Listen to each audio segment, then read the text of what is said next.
Bilal bin Rabah, orang yang terdekat dengan baginda Nabi Muhammad SAW. Begitu meninggal Nabi Muhammad SAW, seperti anak kehilangan induk ibadah. Dia bingung mau kemana. Dia tiap hari, dikatakan dalam sejarah, tiap hari Sayyidina Bilal menangis. Setiap dia jalan di satu tempat, dia teringat dulu Nabi berada di tempat itu. Ketika dia berjalan ke pasar, dia jalan di lorong-lorong itu, dia mengatakan, ya Allah, dulu Habibi Muhammad kalau ke pasar lewat jalan sini.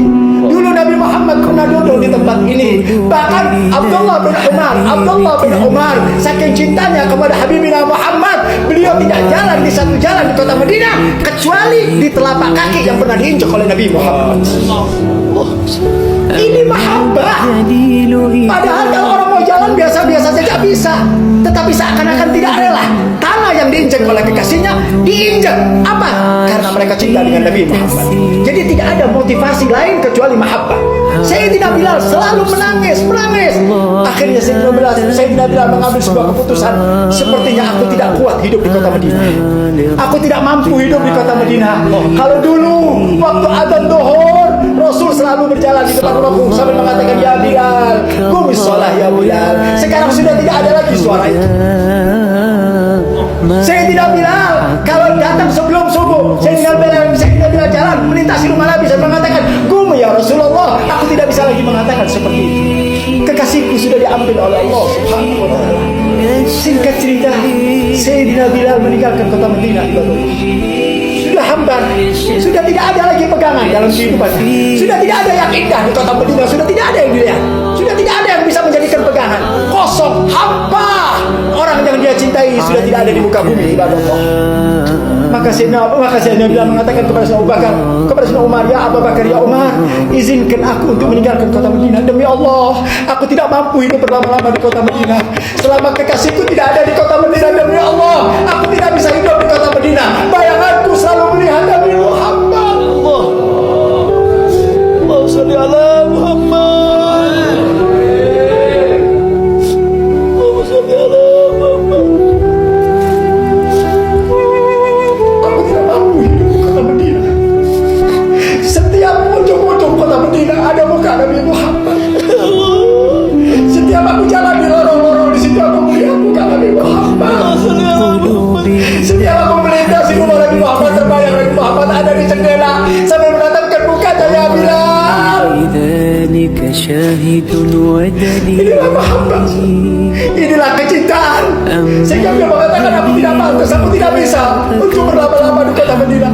Pergilah Sayyidina Bilal di kota Damaskus, ibadah. Udah dia menjauhkan diri untuk menghilangkan, walaupun dia tidak bisa menghilangkan rasa cintanya dengan Nabi Muhammad. Minimal mengurangi rasa kesedihannya. Tinggallah dia di kota Damaskus beberapa tahun sehingga dia menikah dan punya anak di Damaskus, di satu desa namanya Deria. Duduk di sana. Singkat cerita, ibadah Allah, pada satu malam ikatan kelebihan, ikatan mahabbah. Ini ikatan mahabbah. Walaupun Sayyidina Bilal berada di kota Damaskus, tapi mahabbah kepada Nabi Muhammad lengket terus bersanding. Berada di kota Damaskus, satu malam dia bermimpi bertemu dengan baginda Nabi Muhammad.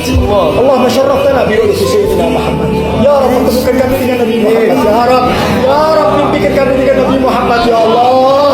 Di dunia dan di akhirat, ya Allah. Kumpulkan kami dengan Nabi Muhammad, ya Rabb. Sayyidina Bilal bermimpi bertemu dengan Nabi Muhammad SAW. Apa dalam mimpinya? Saking cintanya Rasul mengatakan, ya Bilal, ma hadzal jafa. Hei Bilal, kenapa? Ma hadzal jafa, lima tazuruni bil Madinah. Hei Bilal, kenapa kau begitu jauh dengan aku? Kenapa kau tidak mau menziarahi aku di kota Madinah? Kau tinggalkan kota Madinah, wahai Bilal. Nabi memanggil dia untuk datang ke kota Madinah. Pagi harinya, ibadah Allah, al-mahabbah ditarik oleh mahabbah, saudara. Undangan mahabbah di atas segalanya, ibadah Allah. Begitu di pagi hari dia kemasin baju-bajunya. Dia katakan pada istrinya, wahai istriku, aku pamit hari ini, aku akan ke Madinah. Ada apa, wahai Bilal? Kenapa kau berangkat begitu mendadak? Ya, tadi malam aku bermimpi dan bertemu dengan baginda Nabi Muhammad. Jalanlah Sayyidina Bilal ke kota Madinah. Jalan ke kota Madinah. Kemana? Pertama kali yang dituju oleh Sayyidina Bilal adalah Gumul. Sebelum Sayyidina Bilal menemui siapapun, para sahabat pertama kali duduk dan bersimpuh. Begitu melihat kubur Nabi SAW, bersimpuh, menangis. Dia curahkan rasa kerinduannya, rasa sayangnya, rasa cintanya di gundukan tanah tersebut. Al-Mahabbah. Begitu selesai, orang-orang Madinah mendengar. Ja'al Bilal min Damaskus. Bilal datang dari Damaskus. Mereka menyambut kedatangan Bilal sambil mengatakan, ya Bilal, adzin lana.